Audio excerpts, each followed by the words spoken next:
6 மாவட்டங்களை டார்கெட் செய்யும் ஓபிஎஸ். அதிமுக பாஜக கூட்டணி சந்திக்கும் பாதிப்பு. கணக்கு மாறுதே.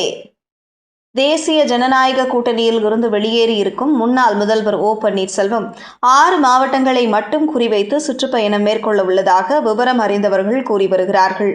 தென் மாவட்டங்கள் மட்டுமல்லாமல் டெல்டா மாவட்டங்களுக்கும் ஓபிஎஸ் தரப்பு குறிவைத்திருப்பது அதிமுக பாஜக கூட்டணிக்கு சிக்கலை கொடுக்கும் என்று பார்க்கப்படுகிறது. தமிழ்நாட்டிற்கு 2 நாள் பயணமாக வந்த பிரதமர் மோடியை சந்திக்க முன்னாள் முதல்வர் ஓபிஎஸ் ஆர்வமாக இருந்தார். இதற்காக கடிதம் அனுப்பியதோடு தமிழக பாஜக தலைவர் நயினார் நாகேந்திரனையும் அணுகியிருந்தார். ஆனால் கடைசி வரை ஓபிஎஸ்க்கு மோடியை சந்திக்கவோ வரவேற்கவோ அனுமதி அளிக்கப்படவில்லை. இதனால் ஓபிஎஸ் தரப்பு அதிருப்தியடைந்தது. இதன்பின் ஓபிஎஸ் தனது ஆதரவாளர்களுடன் ஆலோசனை மேற்கொண்ட நிலையில் தேசிய ஜனநாயக கூட்டணியில் இருந்து வெளியேறுவதாக அறிவித்தார்.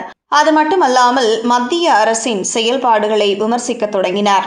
இதனைத் தொடர்ந்து முதல்வர் ஸ்டாலினை அவரது வீட்டிலேயே சந்தித்து சுமார் 50 நிமிடங்கள் ஆலோசனை நடத்தினார். அப்போது ஓபி ரவீந்திரநாத் உடனிருந்தார். தொடர்ந்து நயினார் நாகேந்திரன், எங்களிடம் கூறியிருந்தால் நாங்களே பிரதமரை சந்திக்க ஏற்பாடு செய்திருப்போம் என்று வார்த்தைகளை விட ஓபிஎஸ் டென்ஷன் ஆகினார். நயினார் நாகேந்திரனை 6 முறை தொடர்பு கொண்ட போது அவர் செல்போனை எடுக்கவில்லை. அது மட்டுமல்லாமல் 2 முறை ஓபிஎஸ் தனது செல்போனில் இருந்த மெசேஜையும் நேரடியாக காட்டினார். இது தமிழக பாஜகவை அதிர்ச்சியடைய வைத்தது. இந்த விவகாரம் தொடர்பாக நயினார் நாகேந்திரனை வாய் திறக்க விடாமல் அண்ணாமலை அழைத்துச் சென்றார். இந்த நிலையில் ஓபிஎஸ் அடுத்த கட்ட அரசியலில் கவனம் செலுத்தி வருகிறார்.